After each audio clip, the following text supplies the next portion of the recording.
Chief secretary Punjab जायद अख्तर जमान से मिलने GOR1 में वाकया उनकी सरकारी रिहाइशगाह पहुंचे। इस्तकबाल करने खुद बाहर आए।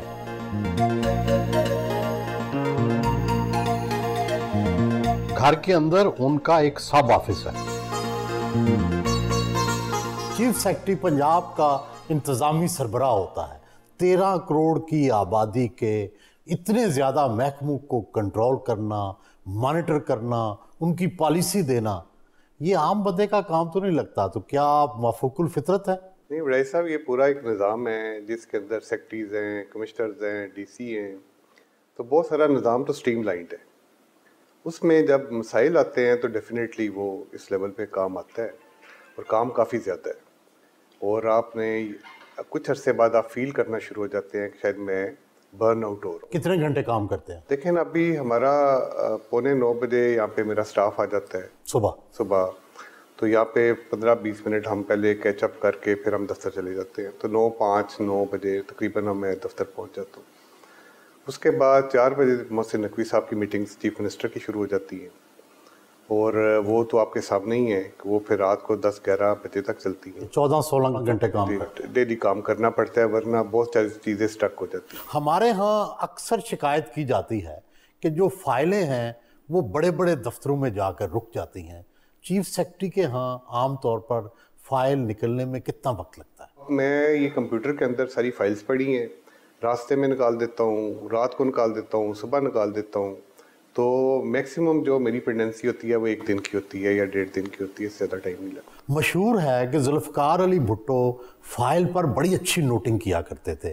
क्या आजकल भी कोई रिवाज है कि फाइल पर नोट लिखे जाएं? ये सब बहुत मजबूरी हो गई है। मैं आपको बताऊं कि अब अच्छी नोटिंग के अलावा एक और नोटिंग भी चल पड़ी है जो ओवर द पीरियड, स्पेशली ये नैब और ये अकाउंटेबिलिटी के जो इदारे हैं, तो लोग फाइलों को बड़ी गौर से पढ़ते हैं और वो फिर ये भी कोशिश करते हैं कि कोई एरिया अनकवर्ड ना रह जाए।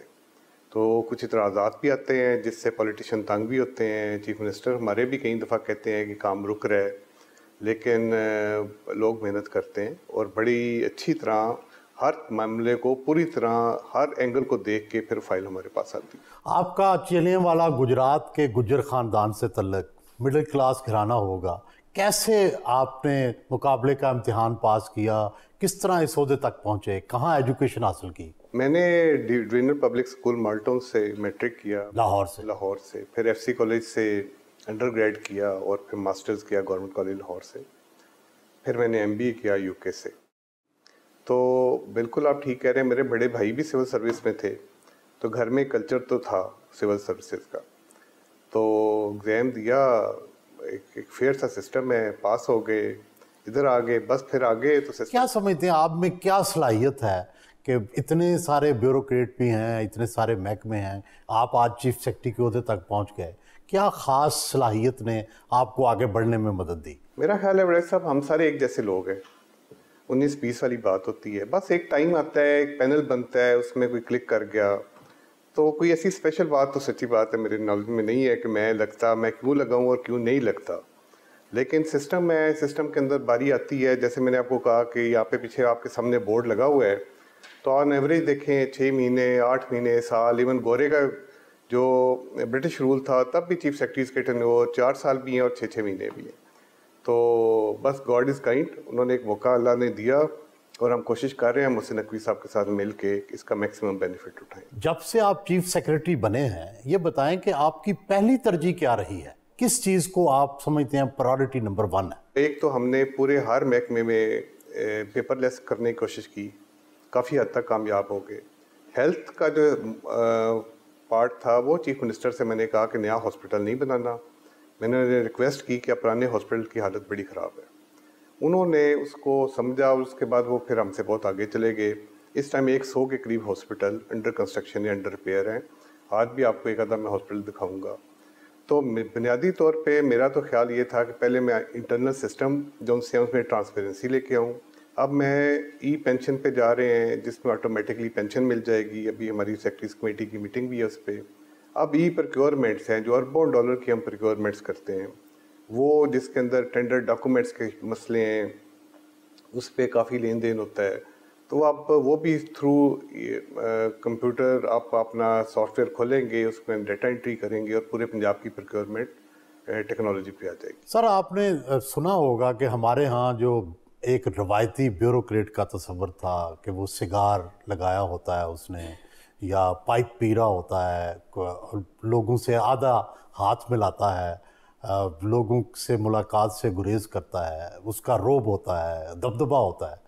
आप उस तस्वर से ज़रा मुख्तलिफ हैं, हम्बल हैं, लोगों में घुल मिल जाते हैं, तो आप फिर कैसे एडजस्ट हुए सारी ज़िंदगी इस नौकरशाही में? मेरा ख्याल है टाइम भी बदल गया है, वो सिगार्स और गोल्फ वाले टाइम ख़त्म हो गए हैं, काम का प्रेशर बहुत बढ़ गया है। जो लोगों को ये एहसास नहीं होता इस बात का कि ये 12-13 करोड़ के लिए बहुत बड़ी ब्यूरोक्रेसी नहीं है। अगर आप वासा का देखें, सॉलिड वेस्ट का देखें, जितने बड़े ये शहर हैं उसके हवाले से रिसोर्सेज और मैन पावर 1/4 है। लेकिन हमारा जब एक्सपोजर होता है तो हम कंपेयर करते हैं वेस्ट के साथ, जबकि वो रिसोर्सेज नहीं है हमारे पास।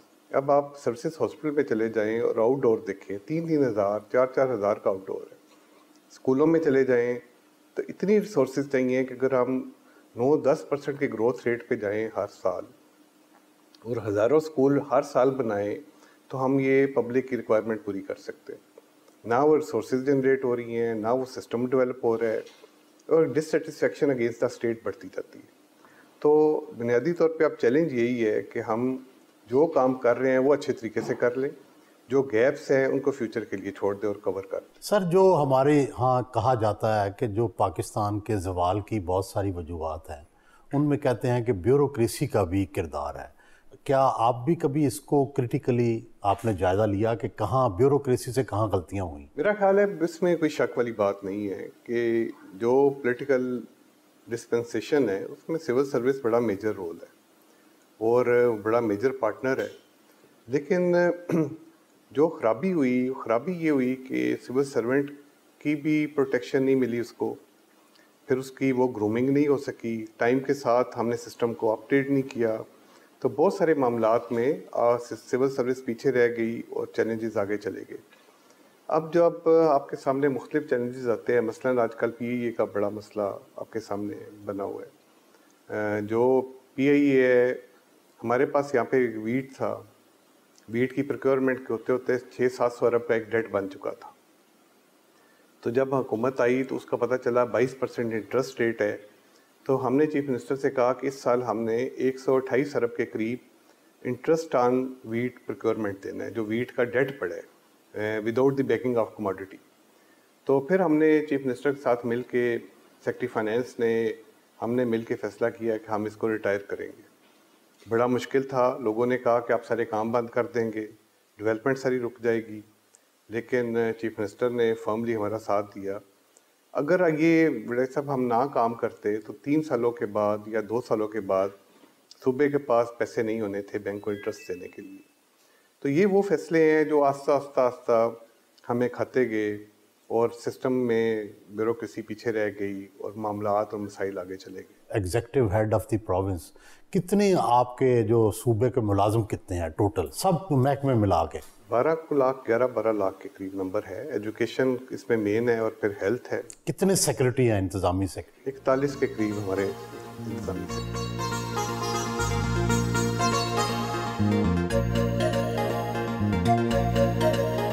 वसी और अरीज लान में चहलकदमी की। चीफ सेक्रेटरी के पास वक्त तो बड़ा कम होता होगा, लेकिन ये सरसब्ज लान, ये खूबसूरत जगह, कभी इससे दिल बहलाते हैं? बस संडे को कोई 3-4 घंटे मिल जाते हैं। वैसे घर में आने का रात को आते हैं, सुबह चले जाते हैं, तो बहुत थोड़ा टाइम मिलता है। तो शिकायत करते हैं घर वाले आपसे? ये तो अंडरस्टैंडिंग वाली बात है, फैमिली को अंडरस्टैंड करती है कि ये one in the rare in life है, 1 साल 1.5 साल, तो पोजीशन की डिमांड ही इतनी ज़्यादा है कि आपके पास ऑप्शन नहीं है कि आप इस पे अवॉइड कर सकें। सर ये बताएं कि जाहिर है चीफ सेक्रेटरी भी इंसान तो होता है, उसकी एस्थेटिक सेंस, उसकी शेर व शायरी, मौसीकी, उसके लिए वक्त निकालते हैं? नहीं, अभी नहीं मिल रहा। पहले तो ज़रूर टाइम निकलता था, रात को नेटफ्लिक्स पे मूवी देख ली कोई, अब टाइम नहीं मिलता, ना बुक्स का, ना म्यूज़िक का, ना मूवीज़ का। किस तरह की किताबें पढ़ते हैं? मुझे ज़्यादा लाइफ स्टोरी, लाइफ हिस्ट्रीज़, जो स्पेशली कोई जो पसंदीदा तरीन किताब? देखिए, मुझे जो बहुत पसंद आती है वो किताबें आती हैं, मैं लाइफ हिस्ट्री जिसकी भी पढ़ता हूँ, मंडेला हो, क्लिंटन हो, जो समरकंद बुखारा पे समरकंद जो बुक आई है, बड़ा मैंने अमीन मालूफ की किताब। अमीन मालूफ की बहुत ज़्यादा मैंने एंजॉय की। लेकिन यहाँ पे अब इस जॉब के अंदर तो इन चीज़ों का टाइम ही नहीं है। जो अगर 10 मिनट भी मिल जाए तो एक अच्छा खासा फाइलों का या जो मेरे पास डाक पड़ी होती है फाइल्स, उनको निकालने का टाइम ही नहीं। अगर वक्त मिले तो किस तरह की मौसीकी पसंद करते हैं? मेरे साहब हर तरह की, मैं पुरानी भी इंडियन ओल्ड सॉन्ग्स हैं, राहत है, फतेह है, गज़लें हैं, जिस तरह का भी म्यूज़िक हो, हर तरह का म्यूज़िक है। और मेरे पास फ़ोन में स्पॉटिफाई अब मैंने लिया हुआ है, उसके अंदर एल्बम्स बनी हुई है, तो रास्ते में अगर मौका मिल जाए सुन लेते हैं, लेकिन काफ़ी ज़्यादा शौक है। दफ्तर जाने के लिए घर से रवाना हुए।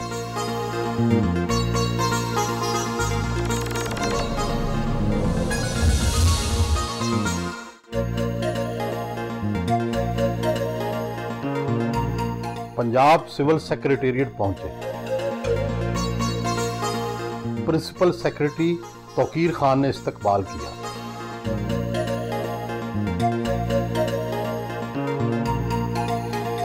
अपने दफ्तर में आए।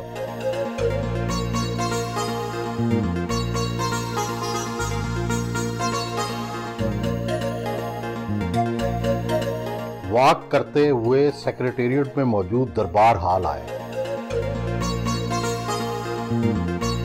वो रोजाना सुबह 10 बजे सेक्रेटरीज के साथ मीटिंग करते हैं। महकमों की कारकर्दगी का जायजा लिया और आइंदा शुरू होने वाले प्रोजेक्ट्स पर ब्रीफिंग ली। 65% पेंशन पे बड़ा पॉजिटिव फीडबैक है, मैंने पहले भी कहा था। भी आपका अच्छा एक प्रपोजल था जिस पे जब लोग रिटायर हुए तो उनको पहले मंथ में ही सैलरी उनके अकाउंट में आई। पंजाब भर के कमिश्नर्स भी जूम के जरिए इजलास में शरीक थे। दफ्तर से मुल्का कॉन्फ्रेंस हॉल में आए, जहां skill education system for Madrasa students के बारे में प्रेजेंटेशन दी गई। ऑनेस्टली बता रहा हूँ, with 28 years of service, one of the brightest batch की मैं बात कर रहा हूँ। आज आप लोग जिन बैचेस में घूम रहे हैं, आप 25 लोग आते हैं, आप आस्ता आस्ता वो कहते हैं ना, एक फ़िल्टर से गुजरते जाते हैं।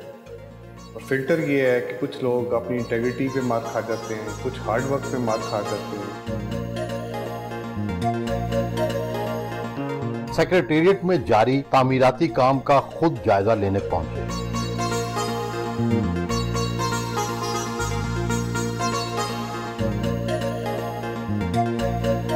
फाइनेंस डिपार्टमेंट की नई तामीरशुदा बिल्डिंग में आए।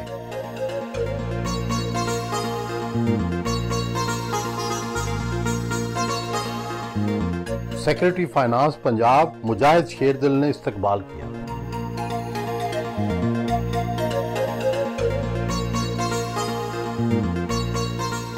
मैं आजकल ना दरख्तों के पड़ा हुआ पीछे के मैक्सिमम दरख्त लगाने, उस दिन बारिश हुई तो गिर गया, हमने तो पहले बड़ी उदासी हुई।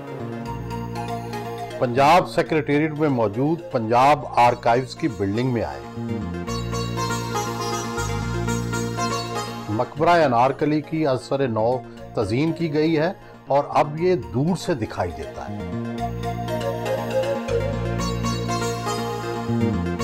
अनारकली की कब्र के साथ साथ पुरानी दस्तावेजात, अखबारात और कदीम तलवारें भी मौजूद हैं।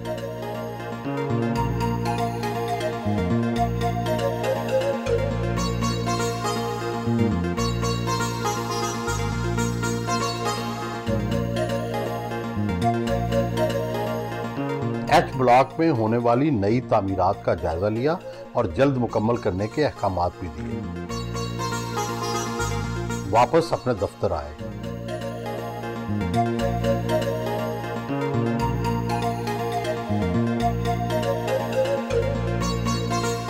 चाय पी। सेक्रेटेरिएट से रवाना हुए।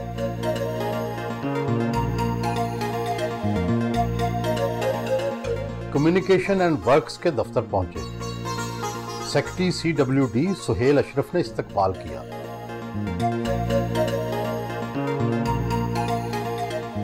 पब्लिक रिप्रेजेंटेटिव आता था तो सेक्रेटरी CNW का दफ्तर था सर ऊपर से, तो हमने ये मुनासिब समझा कि पब्लिक रिप्रेजेंटेटिव की एज ज़्यादा भी होती है सर, बड़ी तंगी भी होती थी। सेक्रेटरी CWD ने बिल्डिंग की रेनोवेशन के हवाले से ब्रीफिंग दी,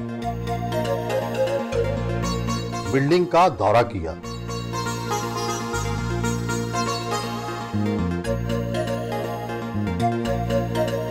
मीटिंग रूम में आए,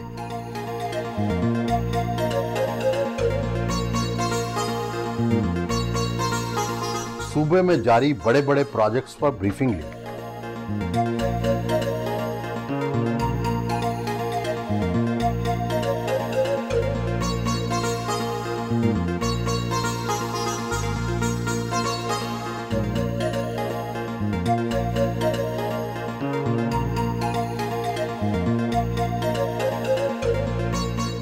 P&D की पुरानी बिल्डिंग गिरा दी गई है और उसकी जगह एक नई जदीद बिल्डिंग तामीर की जा रही है।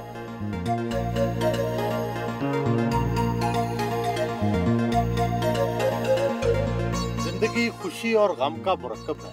सबसे ज्यादा खुश कब हुए और सबसे ज्यादा गमगीन कब? बच्चों के साथ जो टाइम गुजरा, बच्चों की बर्थ से लेके उनके साथ जो ग्रो किया विद फैमिली, वो बेस्ट मोमेंट हैं पूरी ज़िंदगी के, जिनको बंदा चेरिश भी करता है, एंजॉय भी करता है। तो गमगीन का अगर आप कहें तो जो फादर की डेथ है वो मेरे ख्याल ऐसा मोमेंट था कि जिसमें मैं ग्रेजुएशन कर रहा था, 4th ईयर में था, तो बड़ा डिप्रेसिंग मोमेंट था लाइफ का।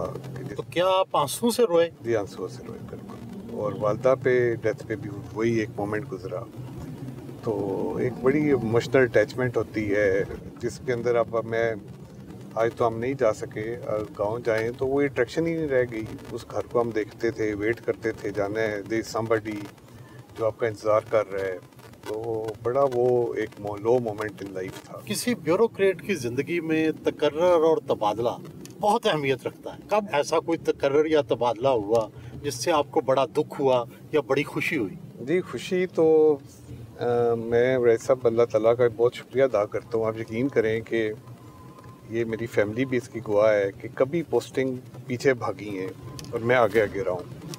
ज़िंदगी में जो भी चाहा अल्लाह ताला ने उससे बढ़ के दिया। जो मेरा ख्याल है, जब मेरी पोस्टिंग शिकागो हुई तो बच्चों की एज कॉलेज की थी, तो मेरी बड़ी ख्वाहिश थी कि बच्चों को फ़ॉरेन एक्सपोजर मिल जाए, कोई फ़ॉरेन एजुकेशन मिल जाए।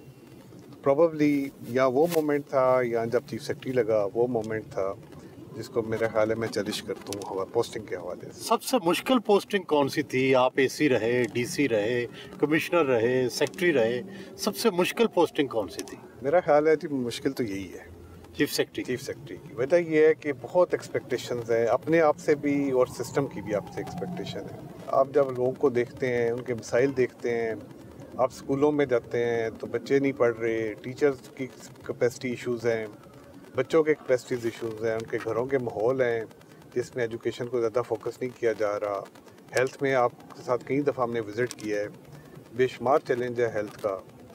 तो इस हवाले से बड़ा बोझ महसूस होता है कि शायद पता नहीं हम उस मार्क पे काम कर रहे हैं कि नहीं कर रहे।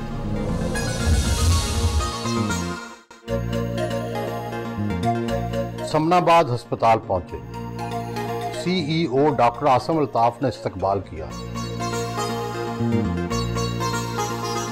मफलूज मरीजों की बहाली के लिए लाहौर में पंजाब के पहले पैराप्लेजिक सेंटर का इफ्तिताह किया। ज़ेरे इलाज मरीजों से इलाज मुआवजे बारे दरियाफ्त किया। फिजियोथेरापी रूम समेत सेंटर के मुख्तलिफ हिस्सों का मुआयना किया।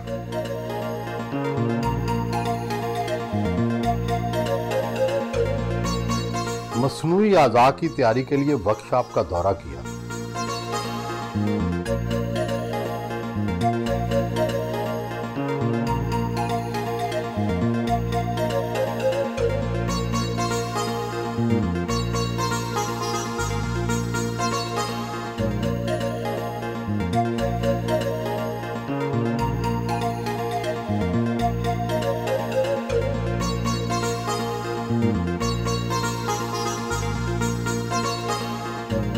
लाहौर के शाही किले पहुंचे,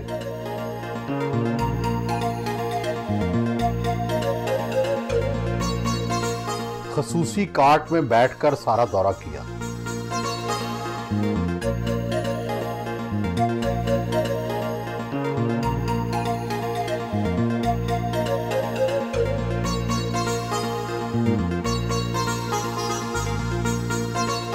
खड़क सिंह की हवेली और अकबर हमाम की बहाली का काम जारी है, उसे देखने पहुंचे।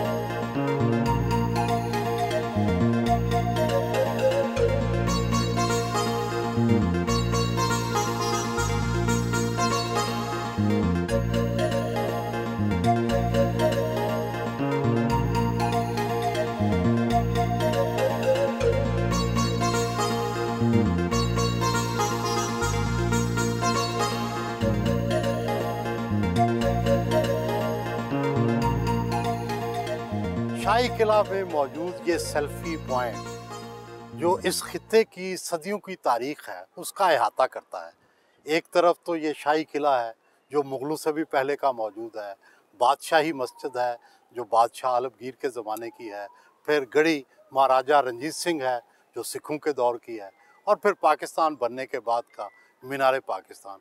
आप ये बताएं कि मौजूदा हुकूमत और आपके दौर में शाही किले के अंदर क्या क्या नई चीज़ें एक्सप्लोर हुई हैं, किन चीज़ों पे काम हुआ है? वड़ैच साहब, यहाँ पे जब हमने जनवरी के बाद काम शुरू किया तो टूरिज़म बड़ा मेजर अट्रैक्शन थी और मेजर काम किया हमने।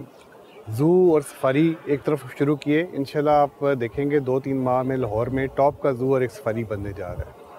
शाही किला में जब वर्ल्ड सिटी अथॉरिटी का अमरान शाही साहब से हमारी मीटिंग हुई तो पता चला कि यहाँ पे बहुत सारे दफातर हैं और बहुत सारे लोग जो घर हैं, लोग जो इसमें रह रहे हैं।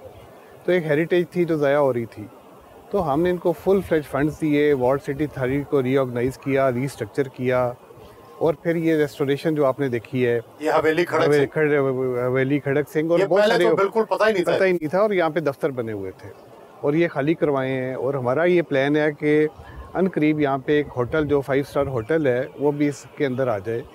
उसके लिए हमने कोई जगह खाली करनी शुरू कर दी हैं और ये एक टॉप का ऐसा रिजॉर्ट है कि जिसके अंदर जो लाहौर पाकिस्तान से बाहर से लोग आएंगे उनके लिए नंबर 1 डेस्टिनेशन होगी। तो फंड्स की फराहमी वो कर दी गई है, उसके अलावा जो इनको बाकी सपोर्ट चाहिए थी वो दे दी। सर ये बताएं कि चीफ सेक्रेटरी की तनख्वाह कितनी है? तवक्को तो की जाती है उससे लाइफस्टाइल की, उससे ज़ाहिरा मेंटेन रखना पड़ता है, आपको हर तरह के लोगों के साथ मिक्स होना पड़ता है, तो कितने अखराजात हैं और कैसे पूरे करते हैं?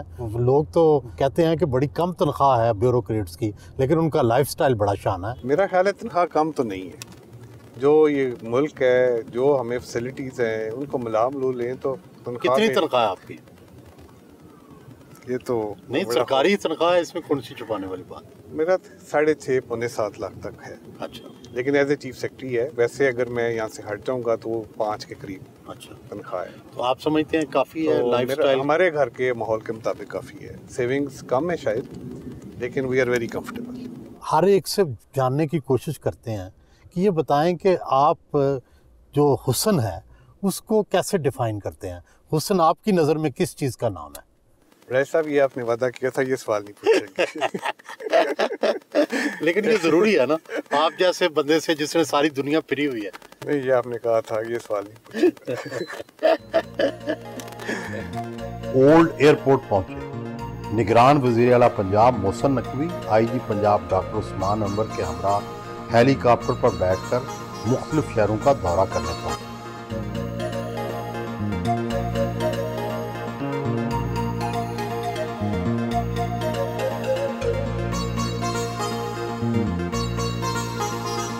मंडी बहावलदीन पहुंचे, बच्चों ने गुलदस्ते पेश किए।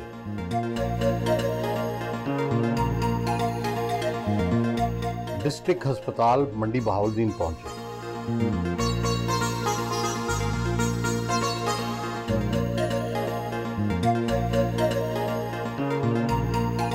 अस्पताल के मुख्तलिफ वार्ड्स का दौरा किया।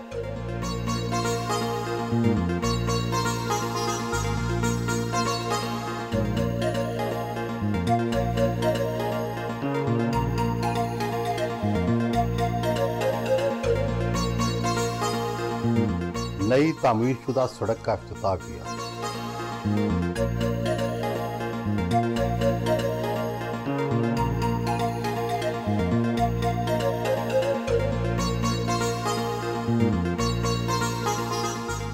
जेल मंडी बहाउद्दीन का अचानक दौरा करने पहुंच गए।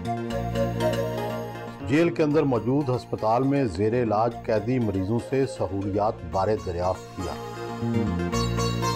किचन में आए,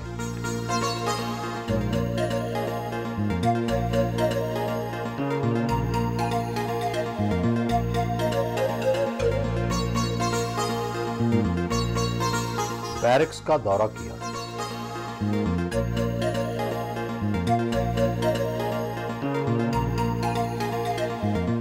जेल के अंदर कैदियों के लिए तैयार की गई दाल से ही लंच किया। बहुत अच्छी दाल पकाने पर कुक को इनाम दिया गया।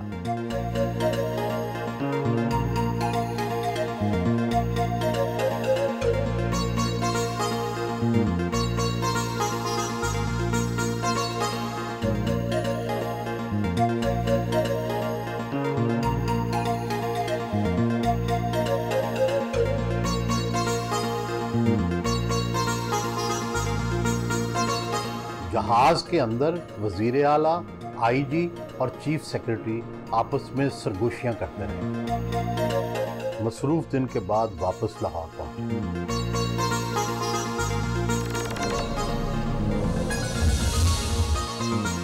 चीफ सेक्रेटरी पूरी सूबे की ब्यूरोक्रेसी का नुमाइंदा होता है और हमारे यहाँ तासुर ये है कि ब्यूरोक्रेट साहब लोग होते हैं। अभी तो अदलिया ने भी कहा है कि साहब ना कहा जाए। क्या वाकई आपको बहुत मराहत मिलती हैं?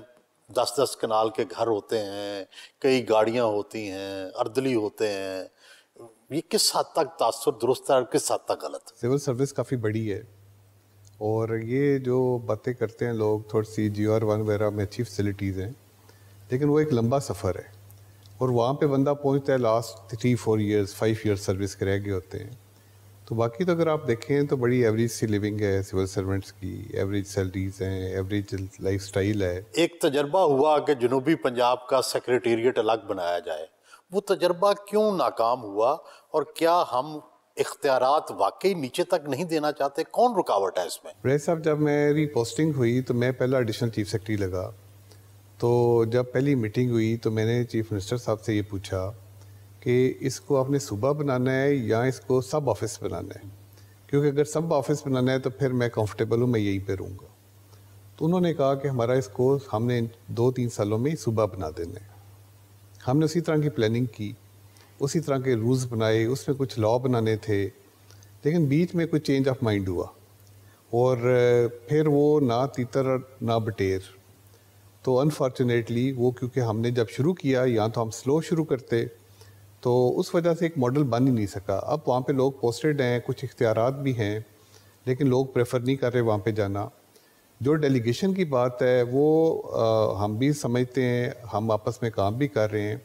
बहुत सारी ज़रूरत है कि डेलीगेशन होनी चाहिए और अगर वो प्रोविंशियल लेवल पे, डिस्ट्रिक्ट लेवल पे नहीं हो सकती तो डिवीजनल लेवल पे ज़रूर होनी चाहिए। माजी के तजर्बात गवाह हैं कि चीफ सेक्रेटरी और आईजी में हमेशा तनाव रहता है और पुलिस अक्सर शिकवा करती है कि हमें सेक्रेटरी का स्टेटस नहीं दिया जाता, हमें होम सेक्रेटरी के ज़रिए चलाया जाता है, जबकि पुलिस का अपना सेक्रेटरी होना चाहिए। नहीं, मेरा ख्याल है काफ़ी चीज़ें सेटल हो गई हैं। तो जो आईजी हैं उनका होम सेक्रेटरी हमारे साथ बड़े अच्छे, he is very outstanding officer. अगर आप पुलिस से चेक करेंगे तो आपको पता चलेगा कि उन्होंने बहुत सारे पुलिस के पुराने इशूज़ थे जो रिज़ॉल्व किए, उस पर हमने भी पूरा उनको सपोर्ट किया है। उनको काम करना भी आता है और लेना भी आता है। ही इज़ गुड फ्रेंड और हमारे साथ मिल के वो काम कर रहे हैं। हमारी ये ख्वाहिश होगी कि सिविल सर्विस पूरी की और ब्यूरोक्रेसी की कि वो एक कामयाब आईजी के तौर पे पहचाने जाए। आपने बहुत से वज़राए आला के साथ काम किया, शहबाज शरीफ साहब के साथ काम किया, बुज़दार साहब के साथ काम किया, तो आप ये बताएं कि मोहसिन नकवी साहब के साथ काम करना कैसा लगा और ये किस तरह मुख्तलिफ है दूसरों से? मेरा ख्याल है जी, मोहसिन नकवी साहब तो हमारे साथ ऐसे काम कर रहे हैं जैसे पार्ट ऑफ टीम होता है, कोई गैप नहीं है। He is like a friend, family, boss, हर चीज़। तो मिलके बहुत ज़्यादा क्लोजली काम करते हैं। डेली की शायद हम 2-3 घंटे डेली इकट्ठे गुजारते हैं। यहाँ पे ट्रेडिशनली जी चीफ सेक्रेटरी और चीफ मिनिस्टर की इतनी फ्रीक्वेंट मुलाकातें नहीं होती थी, तो कोई दिन ऐसा नहीं जब 3 घंटे मेरे उनके साथ नहीं गुजरते।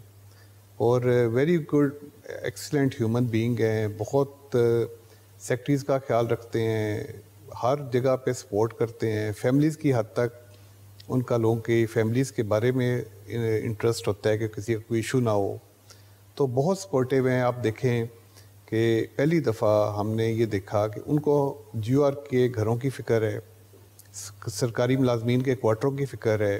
अभी 500 जो 1 to 4 लो एम्प्लॉइज़ हैं उनके लिए 500 फ्लैट्स उन्होंने शुरू करवाए हैं। फिर वो सरकारी मुलाजमीन के घरों के बारे में ही इज़ वेरी कंसर्न्ड कि वो बने ताकि लोग कंफर्टेबल हों। तो one of the outstanding person I have come across. Bureaucrat की ज़िंदगी बड़ी मसरूफ़ गुजरती है, आपकी भी गुजरी होगी। आपने अपने बच्चों की तालीम की तरफ कितनी तवज्जो दी, बच्चे क्या कर रहे हैं, बेगम साहबा की क्या मसरूफियात होती हैं? वैसे साहब ये तो तमाम मेरा समझ तो क्रेडिट बेगम को जाता है। ना मैं बच्चों को पढ़ा सका, ना मैं उनको उस तरह लुक आफ्टर कर सका, ना भी टाइम होता है। और अल्हम्दुलिल्लाह पढ़ गए हैं, अपनी फाइनल डिग्रीज करके अपनी जॉब्स कर रहे हैं। कहाँ पे कर रहे हैं क्या? तो मेरी शिकागो पोस्टिंग हुई तो उधर मेरे दोनों बेटे ने इंजीनियरिंग की, अर्बाना शैम्पेन वहाँ पे यूनिवर्सिटी है। तो छोटा तो वहीं पे जॉब कर रहा है जो एक IT कंपनी में, जो बड़ा बेटा है वो हमारे साथ होता है और वो भी एक IT कंपनी में जॉब कर रहा है। बेटी अभी नेशनल कॉलेज ऑफ आर्ट्स में फाइनल ईयर में ग्रेजुएशन की। चंद हफ्तों में इलेक्शन होने वाला है, ब्यूरोक्रेसी का इस इलेक्शन में बड़ा अहम किरदार होगा। आप कितने न्यूट्रल होंगे और कितने आप किसी पार्टी के हमायती? अभी इस दफ़ा जो फ़र्क है वो RO का भी है। तो ROs भी जो उनसे हैं वो सिविल साइड पे हैं, जुडिशरी की साइड से नहीं है। अच्छा, इस दफ़ा ब्यूरोक्रेसी से होंगे? ब्यूरोक्रेसी से होंगे। तो और मेरा कौन ख्याल है होंगे? कि DCs होंगे? जी, बहुत सी जगहों पे AC और DCs है। अच्छा। जिधर DCs का कोई ट्रांसफ़र पोस्टिंग का इशू होगा शायद वहाँ पे वो DC ना लगे, लेकिन वो इलेक्शन कमीशन के पास लिस्टें चली गई हैं और they are trying to find out कि वो कौन सा बेस्ट फिट है। तो प्रेशर तो नहीं होगा चीफ इलेक्शन कमिश्नर और चीफ मिनिस्टर के होते हुए। बड़ा इंडिपेंडेंट माइंडेड है और बड़े स्ट्रॉन्ग पर्सनैलिटी है, जैसे आप देख ही रहे हैं चीफ इलेक्शन कमिश्नर की। तो जो भी चीज़ें हैं हम मेरिट पे चला रहे हैं इंशाल्लाह। मैं नहीं समझता कि इलेक्शन में कोई ऐसा लॉ एंड ऑर्डर का कोई ऐसा इशू होगा। तो लेट्स होप कि अब 2 महीने रह गए हैं, इसका बड़ा लंबी चौड़ी तैयारी है। वहाँ पे पोलिंग बूथ से लेके स्टाफ की ड्यूटीज़, ट्रांसपोर्ट, एक बहुत बड़ी एक्सरसाइज है। तो हमने 1-2 मीटिंग्स कर ली हैं। अदलिया से ये जो रिस्पॉन्सिबिलिटी ब्यूरोक्रेसी की तरफ आई है, तो क्या ब्यूरोक्रेसी इसको बोझ फील करती है या वो समझते हैं कि ठीक हो गया? हमारी तो ख्वाहिश ये थी कि अदलिया की साइड से आए ताकि मॉनिटरिंग रिटर्निंग ऑफिसर अदलिया के हों, लेकिन वो अदलिया ने फिर शायद इनकार कर दिया लोग देने से। तो उसके बाद फिर हमसे लिस्टें मांग ली गई। तो अभी इलेक्शन कमीशन ने फाइनल तो नहीं किया, अभी चंद दिनों में ये डिसीजन आ जाएगा, लेकिन हमने भी लिस्टें दे दी हैं जो सिविल सर्वेंट्स हैं उनकी। तो बहुत बड़ी एक्सरसाइज है, इसमें पुलिस का बड़ा मेजर रोल है, लॉ एंड ऑर्डर का।